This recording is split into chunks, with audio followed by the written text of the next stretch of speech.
கண்டன ஆர்ப்பாட்டம் அதிமுக சார்பில் பழனியில் ஜூலை 25ஆம் தேதி நடைபெற்றது. பழனி முருகனுக்கு சொந்தமான 100 கோடி மதிப்புள்ள சொத்தை போலியாக பத்திரம் பதிவு செய்து களவாட நினைத்த கும்பலை சிபிஐ விசாரிக்க வேண்டும் என்று கோரிக்கை வைத்து கண்டன ஆர்ப்பாட்டம் நடத்தப்பட்டது. இந்த ஆர்ப்பாட்டத்திற்கு பழனி வேல்முருகன் வரவேற்பு உரையாற்றினார். இந்த ஆர்ப்பாட்டத்திற்கு கழக பொருளாளரும் திண்டுக்கல் கிழக்கு மாவட்ட செயலாளருமான சீனிவாசன் அவர்கள் தலைமையில் கழக திண்டுக்கல் மேற்கு மாவட்ட செயலாளரும் இளைஞர் இளம் பெண்கள் பாசறை மாநில செயலாளருமான டாக்டர் VPP பரமசிவம் அவர்கள் தலைமையிலும் நடைபெற்றது. மேலும் இந்த ஆர்ப்பாட்டத்திற்கு மாநில புரட்சி தலைவி அம்மா பேரவை இணைச் செயலாளர் RVN கண்ணன், பழனி முன்னாள் பாராளுமன்ற உறுப்பினர் குமாரசாமி, பழனி முன்னாள் சட்டமன்ற உறுப்பினர் வேணுகோபால், முன்னாள் மத்திய கூட்டுறவு வங்கி ஒன்றிய தலைவர் ராஜ்மோகன், முன்னாள் கூட்டுறவு சங்க தலைவர் பாரதி முருகன், வேடசந்தூர் மேற்கு ஒன்றிய செயலாளர் ஜான் போஸ், கிழக்கு ஒன்றிய செயலாளர் பழனியம்மாள், வேடசந்தூர் நகர செயலாளர் பாபு சேட், எரியோடு பேரூர் கழக செயலாளர் அறிவாளி, ஒன்றிய அம்மா பேரவை செயலாளர் நிலா தண்டபாணி, ஒன்றிய துணை செயலாளர் ராமலிங்கம், ஒன்றிய இளைஞர் இளம் பெண்கள் பாசறை ஒன்றிய செயலாளர் சந்திரசேகர், முன்னாள் கூட்டுறவு சங்க தலைவர் நெடுஞ்செழியன், முன்னாள் தலைவர் சவடமுத்து, ஓட்டுநர் அணி செயலாளர் வேல்முருகன், இளைஞர் அணி அம்மாபட்டி, வில்லியம், ஈகில் கார்த்தி, ஒட்நாகம்பட்டி சுரேஷ்குமார், முன்னாள் வார்டு கவுன்சிலர் புஷ்பா, மண்டபம் கிளை செயலாளர் வீராசாமி, பிரேம்குமார், முருகன், கண்ணன், வேல்முருகன், பொன்னுவேல், யாக்கோப்பு, பாலமுருகன், காளியப்பன், சிங்கராஜ், தண்டபாணி, கண்ணன், நீலமேகம், கார்த்தி, தண்டபாணி உட்பட ஏராளமான கழக நிர்வாகிகளும் தொண்டர்களும் கலந்து கொண்டனர். இன்றைக்கு 2 மாவட்டம், ஒரே மாவட்டம் தான், கட்சிக்காக நம்ம 2ஆக பிரிச்சிருந்தோம். திண்டுக்கல்லுடைய மொத்த மாவட்டத்திலிருந்து அருமையாக நம்முடைய அதிமுக தொண்டர்கள் எம்ஜிஆரையும் அம்மாவையும் ஐயா எடப்பாடி அவர்களையும் நேசிக்கின்ற அத்தனை பேரும் இங்க தன்னுடைய குடும்ப வீட்டு நிகழ்ச்சியாக வந்திருப்பதற்காக முதலில் உங்கள் அனைவருக்கும் எங்களுடைய நன்றியை காணிக்கையாக்குவதை பெருமைப்படுகிறேன், மகிழ்ச்சி அடைகிறேன். நம்பர் 1. நம்பர் 2, நேரத்தின் அருமைகளில் தான் மாப்பிள்ளை திரு கண்ணன் அவர்களும் சட்டமன்ற உறுப்பினர் அன்பு மகன் மனோகரன் அவர்களும் அன்பிற்குரிய தம்பி திரு நம்முடைய பரமசிவம் அவர்களும் இங்கே பேசியிருக்கிறார்கள். பேச வேண்டிய அண்ணன் குமாரசாமி அவர்கள், பேச வேண்டிய அண்ணன் வேணுகோபால் அவர்கள், இன்னும் நிறைய பேர் இருக்காங்க. அத்தனை பேரும் நேரத்தின் அருமை கருதி, வெயிலின் அருமை கருதி நீங்களே செய்திகளை சொல்லுங்கள் என்று எங்களுக்கு அனுமதி கொடுத்ததற்கு அவர்களுக்கு முதலில் நன்றியை நான் தெரிவித்துக் கொள்கிறேன்.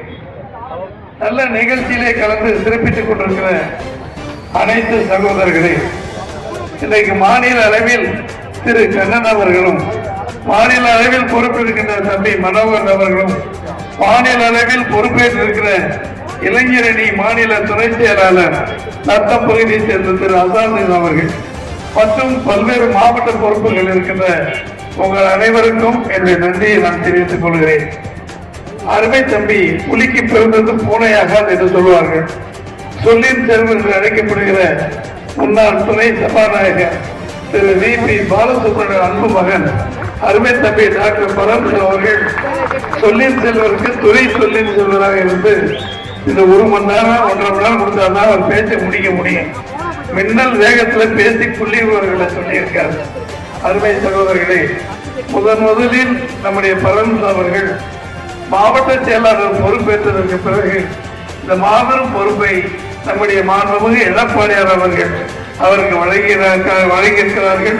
அதற்கு நான் தகுதியானவன் என்று சொல்லுகிற அளவிலே நகர செயலாளர், ஒன்றிய செயலாளர் அத்தனை பொறுப்பாளர்களை ஒருங்கிணைத்து உங்களை எல்லாம் அழைத்து பெருமைப்படுத்தியதற்காக தலைமை கழகத்தின் சார்பில் மாண்புமிகு எடப்பாடியார் சார்பில் மீண்டும் என்னுடைய வாழ்த்துக்கள், நன்றிகள். இன்றைக்கு தம்பி மனோகரன் அவர்களும் அருமை தம்பி பரமசிவம் அவர்கள் பேசியதை நீங்கள் கேள்விப்பட்டிருக்கீங்க, கேட்டிருக்கீங்க.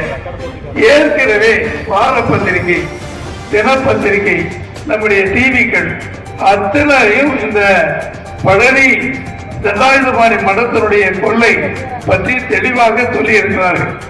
அதை மக்களுக்கு சொல்ல வேண்டும் என்று சொல்லித்தான் எல்லோரும் எல்லா கட்சியும் பேசுகிறார்கள்.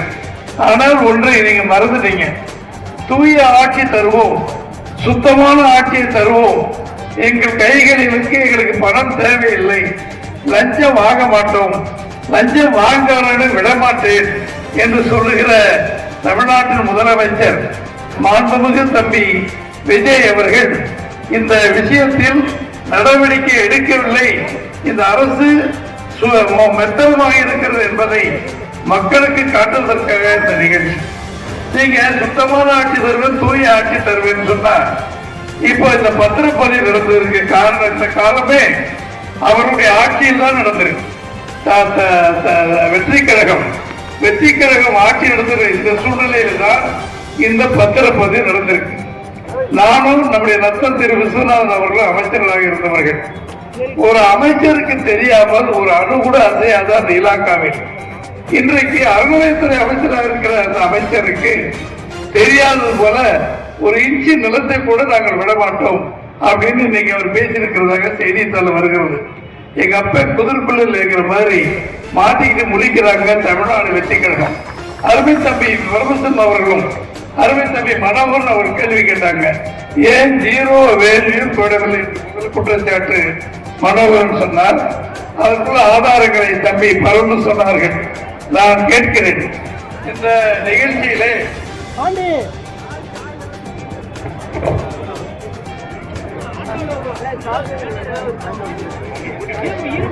என்னது என்னது தண்ணி கொடுத்துங்க, அது இயற்கை தானே.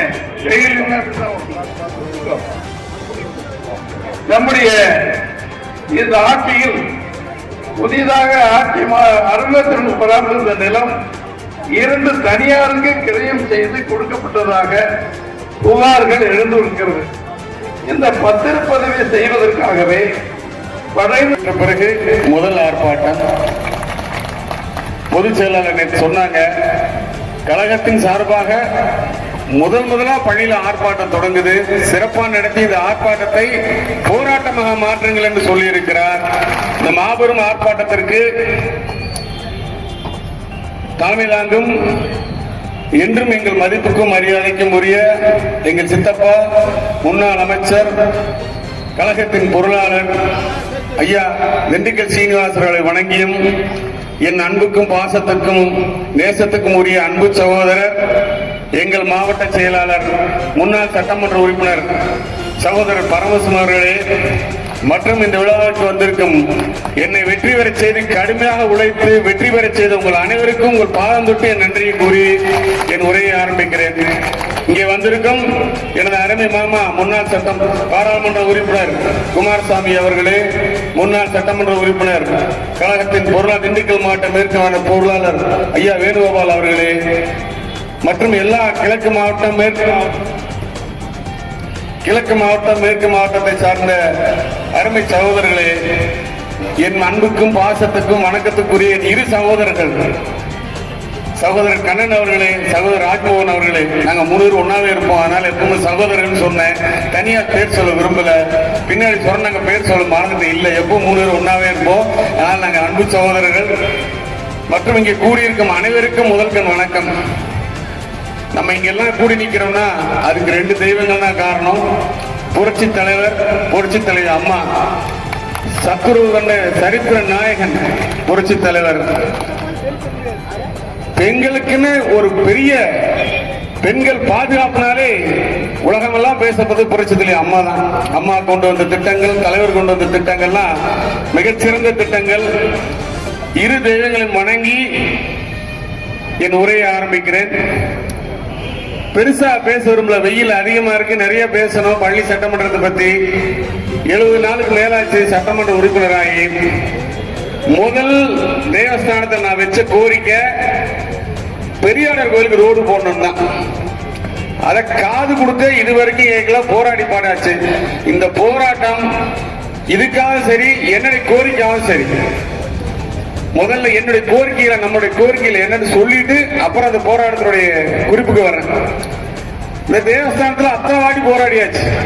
வையாவாரி குளத்தை சுத்தம் பண்ணணும், சண்முக நதியை சுத்தம் பண்ணணும், பெரியார் கோயிலுக்கு ரோடு போனுங்கிறதா முதல் கோரிக்கை. பழைய தேசிய அதை காது கொடுத்தே வாங்கல. நான் எவ்வளவு வாட்டி சொன்னேன் பார்க்கலாம்னு தள்ளி கொடுத்துட்டே போயிட்டார். ஆனா அவர் எதுக்கு முக்கியத்துவம் கொடுத்திருக்காரு? இந்த போராட்டத்துக்கு தான் இந்த பதிவுக்கு முக்கியத்துவம் கொடுத்திருக்காரு. இந்த பதிவுக்கு முக்கியத்துவம் கொடுத்திருக்காரு. இந்த பதிவு இப்ப ஒரு லோக்கல்ல இவங்களுக்கு தெரியாது, நமக்கு தெரியும். லோக்கல் ஒரு பதிவுக்கு போனோம்னா தேவஸ்தானத்துல என்ஓசி வாங்கிட்டு வாங்க, இல்ல அந்த நம்பர் சர்வே நம்பர் தேவஸ்தானத்தை இருக்கான்னு செக் பண்ணி சொல்லுங்க. தேவஸ்தானத்தை என்ஓசி கொடுத்தா தான் பதிய முடியும்னு சொல்லக்கூடிய காலகட்டத்தில் இந்த பதிவு எப்படி நடந்துச்சு? சரி, ஏன் இதுக்கு ஜீரோ வேல்யூ பண்ணல? மற்ற சொத்துக்கெல்லாம் ஜீரோ வேல்யூ பண்ணிருக்கீங்க. இனியோட்டு எடுத்த சொத்து, அதாவது இனியோட்டு தேவஸ்தானத்துக்காக எடுத்த சொத்துக்கே ஜீரோ வேல்யூ பண்ணும்போது ஏன் இந்த சொத்துக்கு ஜீரோ வேல்யூ பண்ணல? ரைட்டு. அடுத்தது இது ஒரு ட்ரஸ்ட் ப்ராப்பர்ட்டி. ட்ரஸ்டுக்கு தாளாளர் ஜேசி தான் சொல்றாங்க. அப்படி ஜேசி இருக்கும்போது இது தனிநபர் சொத்து கிடையாது கிரயம் பண்றதுக்கு. இது எப்படி இந்த கிரயம் நடந்துச்சு? ஒரு ட்ரஸ்ட்னா ட்ரஸ்ட் எல்லாரும் கூடி ட்ரஸ்ட் மெம்பர்ஸ் எல்லாம் கையெழுத்து போட்டு தான் ஒரு பதிவு நடக்கணும். அது எப்படி நடந்துச்சு? அதுக்கும் பதில் இல்லை.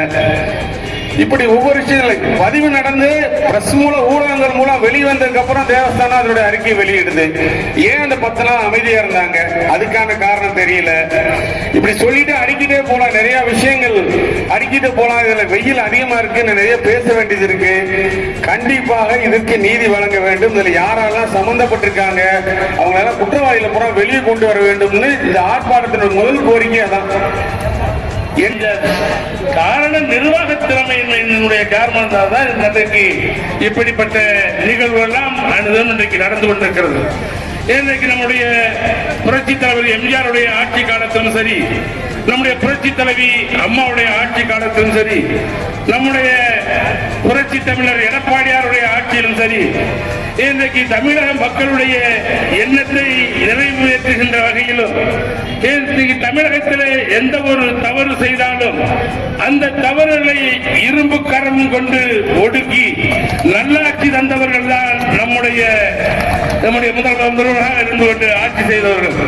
ஆனால் இன்றைக்கு எப்படியோ இன்றைக்கு இருக்கக்கூடிய ஆட்சி நடந்து முடிந்த சட்டமன்ற தேர்தலில் நாம் திமுகவை எப்படியாவது வீழ்த்திவிட வேண்டும் என்கின்ற எண்ணத்திலே தேர்தல் இன்றைக்கு பணியாற்றினோம்.